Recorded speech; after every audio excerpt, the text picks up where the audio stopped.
Bom dia, pessoal! Que alegria estarmos juntos aqui nessa manhã, nessa terça-feira, para meditarmos na palavra de Deus e orarmos por nossas famílias. Sim, eu e a Rafa estamos lendo nesses dias e meditando com os chamados profetas menores. Estes foram servos como Miqueias, que vamos iniciar hoje, por exemplo. Miqueias foi contemporâneo de Isaías. A única diferença da profecia desses chamados profetas menores para os chamados profetas maiores é a questão da extensão do que eles escreveram e registraram como palavras, revelações, visões que eles tiveram de Deus. Então hoje nós vamos iniciar a leitura de Miqueias. Ele é um dos 12 chamados pequenos ou profetas menores.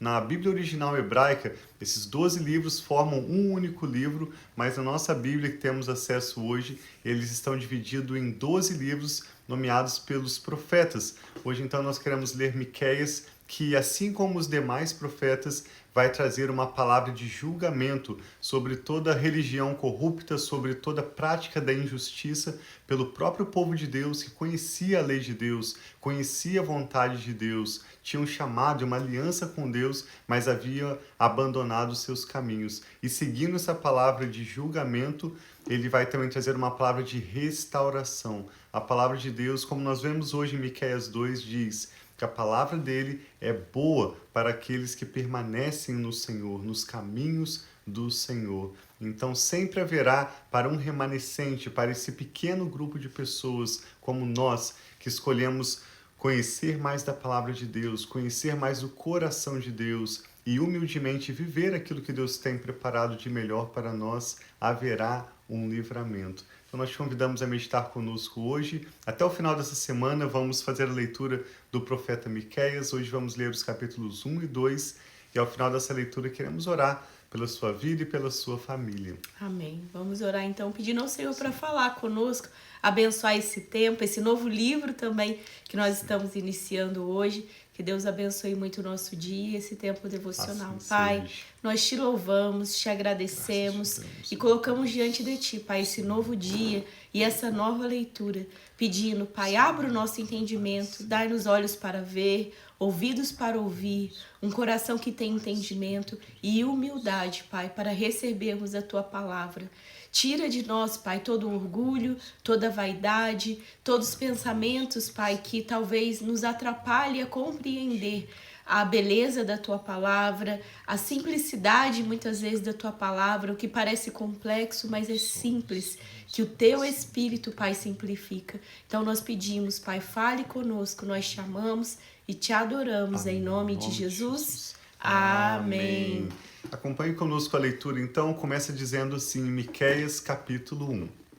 A palavra do Senhor que veio a Miqueias de Moresete durante os reinados de Jotão, Acás e Ezequias, reis de Judá. Visão que ele teve acerca de Samaria e de Jerusalém. O profeta Isaías, para nós termos uma referência, antes do período de exílio, também profetizou durante os reinados de Jotão, Acás e Ezequias, que foram reis no sul de Judá. Eles viveram aproximadamente 200 anos antes de Jerusalém e o povo de Judá serem levados para o cativeiro na Babilônia e menos de 100 anos antes das 10 tribos do norte serem enviadas para o cativeiro na Síria. Cada uma das palavras que eles declaram de destruição, de juízo, de correção para o povo de Deus aconteceram logo nas próximas gerações, assim como a palavra de livramento e de cuidado de Deus para com o seu povo, de restauração para o remanescente daqueles que confiam em Deus. É uma palavra que até hoje nos traz esperança e fé aos nossos corações. Então Miqueias começa dizendo assim, capítulo 1, verso 2. Ouçam todos os povos, prestem atenção, ó terra e todos os que nela habitam, que o soberano Senhor testemunhe contra vocês, o Senhor desde o seu santo templo. Vejam, o Senhor já está saindo da sua habitação. Ele desce e pisa os lugares altos da terra. Os montes debaixo dele se derretem como a cera diante do fogo, e os vales racham ao meio como água derramada em uma encosta.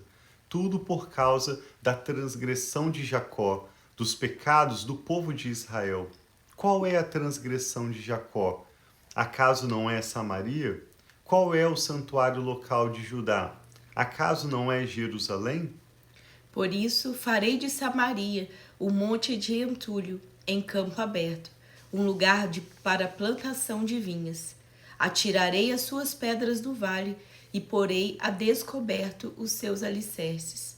Todas as suas imagens esculpidas serão despedaçadas, e todos os seus ganhos imorais serão consumidos pelo fogo. Destruirei todas as suas imagens, visto que o que ela juntou foi como ganho de prostituição, como salário de prostituição se tornará a ser usado. Por causa disso, chorarei e lamentarei. Aqui um profeta Miqueias inicia um lamento que vai até o final do capítulo 2 que vamos ler hoje. Existe uma beleza nesse texto com várias palavras que ele brinca, os significados de palavras que eram nomes de cidade, de pessoas que ele vai mencionando nessa poesia em forma de lamento. Ele diz: por causa disso chorarei e lamentarei. Andarei descalço e nu. É lógico, quando o profeta diz nu, não diz completamente desvestido, mas sem as suas vestimentas, todas as suas coberturas habituais. Descalço e nu como uma forma de protesto e de humilhação, de lamento pelo seu próprio povo. Uivarei como chacal e gemerei como filhote de viúva, pois a ferida de Samaria é incurável e chegou a Judá. O flagelo alcançou até mesmo a porta do meu povo, até a própria Jerusalém. Não contem isso em Gate, nem chorem, habitantes de Bet-Ofra. Revolvam-se no pó, saiam nus e cobertos de vergonha, vocês que moram em Safir. Os habitantes de Zaanã não sairão da sua cidade. Bet-Zel está em prantos, foi-lhe tirada a proteção. Os que vivem em Marote se contorcem de dor, aguardando alívio, porque a desgraça veio da parte do Senhor até as portas de Jerusalém. Habitantes de Laques, atrelem as parelhas dos cavalos às carruagens. Vocês foram o início do pecado da filha de Sião, pois as transgressões de Israel foram encontradas em vocês. Por isso, vocês darão presentes de despedida a Moreste Gate. As casas de Aquisibe se revelarão enganosas aos reis de Israel. Trarei um conquistador contra vocês, que vivem em Maressa. A glória de Israel chegará a Adulão. Rapem a cabeça em pranto, por causa dos filhos dos quais vocês tanto se alegram. Fiquem calvos como águia, pois eles serão tirados de vocês e levados para o exílio. Segue no capítulo 2 dizendo: ai daqueles que planejam maldade, dos que tramam mal na cama. Quando alvorece, eles o executam, porque isso podem fazer. Cobiçam terrenos e se apoderam deles, cobiçam casas e as tomam, oprimem o homem e a sua família, a ele e aos seus herdeiros. Portanto, assim diz o Senhor: estou planejando contra essa nação uma desgraça, da qual vocês não poderão livrar-se. Vocês deixarão de andar com arrogância, pois será tempo de desgraça. Naquele dia, vocês serão ridicularizados, eles zombarão de vocês com esta triste canção: estamos totalmente arruinados. A propriedade do meu povo foi dividida, ele tirou-a de mim. Entregou a traidores e as nossas terras.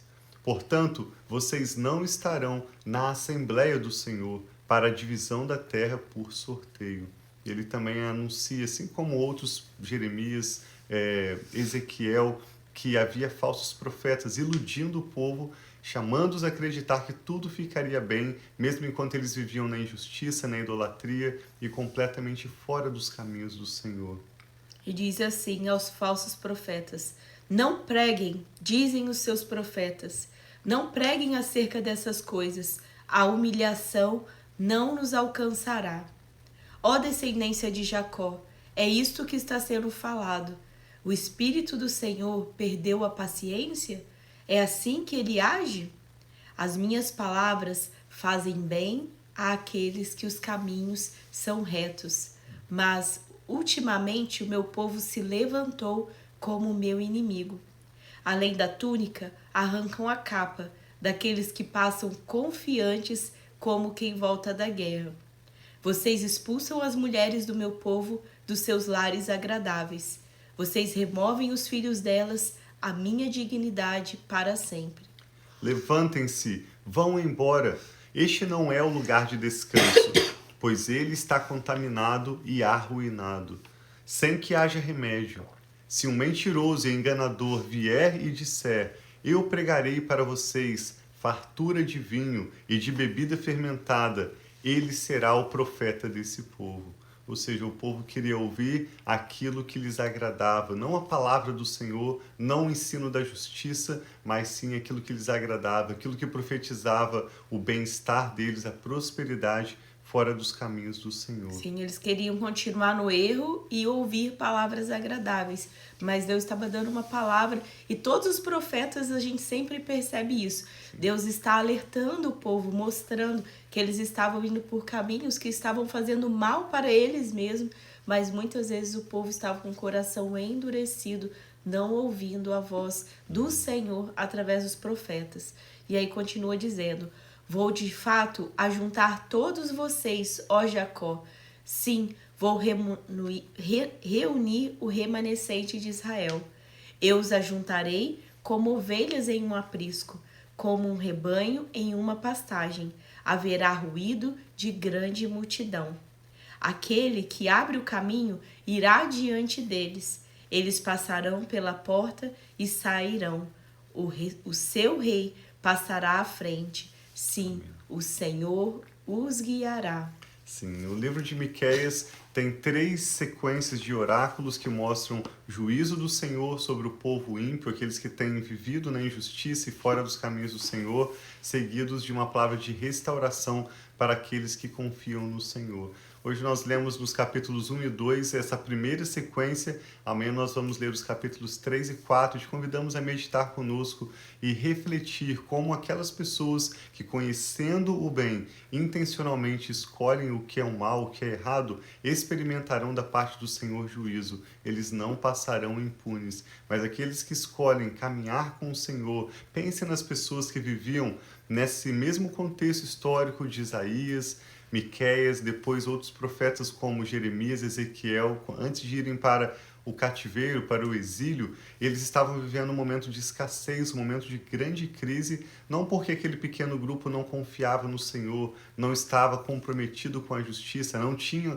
uma fé verdadeira, mas apesar desse pequeno grupo confiar em Deus, apesar desse remanescente ser fiel a Deus, eles estavam experimentando más consequências, e a crise da nação, do povo, por causa da prática do pecado de outros. Mas o Senhor faz sempre em todos os profetas essa distinção entre o justo e o ímpio, entre aquele que serve a Deus e aquele que não serve. Em qualquer momento, seja refletindo nesses profetas ou nos dias de hoje, por mais difíceis que sejam as circunstâncias ao nosso redor, se nós pararmos para refletir, nós vamos concluir: o melhor que nós podemos fazer hoje é nos aproximar do Senhor, humilhar o nosso coração debaixo da poderosa mão dele, para que a seu tempo ele nos exalte. Não vamos nos unir a esse grupo que quer ouvir falsos profetas, quer acreditar que tudo vai ficar bem, mesmo enquanto eles estão vivendo de acordo com a sua própria vontade, fora dos caminhos do Senhor. Mas o nosso chamado, assim como ouvimos de cada um desses profetas que estamos lendo, é para nos humilharmos debaixo da poderosa mão de Deus, buscarmos conhecer o nosso Deus, darmos a Ele o nosso louvor e buscarmos viver uma vida comprometida com a verdade, com a justiça, com aquilo que nós aprendemos que glorifica a Deus. Amém. Eu e Rafa queremos orar pela sua vida e pela sua família. Coloque diante do Senhor agora o seu coração, qualquer dificuldade que você esteja atravessando, ou mesmo ação de graças por boas notícias, nós queremos concordar em fé com você. Amém. Quer orar pra gente? Pode ser. Pai, muito obrigada. Nós sabemos que Tu és esse Deus, Deus fiel, Deus que cuida de nós, Deus que nos mostra os caminhos que nós devemos a seguir. E eu peço no dia de hoje, dê essa graça para cada um de nós, de permanecermos, Pai, firmes, andando, Pai, nos Teus caminhos, firmes, olhando para o Senhor, firmes, Pai, sabendo que o Senhor é o nosso pastor e de nada nós teremos Amém. falta. Graças Assim te como o damos. Senhor promete nesse texto que irá reunir como ovelhas, como um aprisco, nós sabemos que o Senhor, Pai, é aquele que conhece a tua voz, as tuas ovelhas, e que nós possamos ser estas ovelhas que ouvem e conhecem a tua voz, que são guiadas pelo Senhor, que são conduzidas, Pai, às pastagens verdejantes que só o Senhor pode nos dar. Então eu peço no dia de hoje a bênção do Senhor sobre cada família aqui representada. Tome para essas famílias suas necessidades, o que elas têm colocado diante de Ti, mas principalmente que cada um de nós, cada um dos membros da nossa família, os nossos filhos, os nossos cônjuges, os nossos pais, os nossos familiares, até mesmo familiares distantes, possam, Pai, experimentar do favor, da graça do Senhor, da comunhão, da intimidade com o Senhor, possam conhecer o Senhor, Pai, e prosseguir em conhecer o Senhor. Então toma todos aqueles que nós amamos e recebe, Pai, os pedidos de oração, as necessidades, as provisões, as curas, tudo aquilo que precisa, Pai, que essa pessoa que está aqui conosco em oração precisa no dia de hoje. Derrama, Pai, do Teu poder. Derrama, Pai, da autoridade que há no nome de Jesus, que em nome de Jesus haja cura, haja restauração, haja provisão, haja paz nas casas e nos lares aqui representados. Nós te amamos, entregamos esse dia a Ti e pedimos, Pai, ajuda-nos a ver, ajuda-nos a ouvir e ajuda-nos a compreender quem o Senhor é, a Tua bondade e a Tua fidelidade que o Senhor prometeu que nos acompanhariam todos os dias das nossas vidas. Nós te amamos e te adoramos em nome de Jesus. Amém. Graças a Deus, que o Senhor abençoe a sua casa, a sua família. Te convidamos a meditar conosco com o restante da leitura de Miqueias a partir de amanhã ainda. Miqueias faz lindos chamados para vivermos uma vida de justiça, de serviço ao próximo, de amor, uma mensagem cristã, e ele também anuncia aquele que viria nascendo de Belém. Foi Miqueias, o profeta, que profetizou que Jesus nasceria naquela pequena, aparentemente insignificante cidade de Belém, 8 anos antes de Cristo. Miqueias teve revelações sobre a pessoa de Jesus e nós convidamos a meditar conosco nesses próximos dias também. Deus abençoe sua família. 8 anos ou 800 anos. Eu quis dizer 8 séculos, perdão. 8 séculos, muito tempo antes. Deus abençoe a sua família, nós amamos vocês. Um abração, fiquem na paz.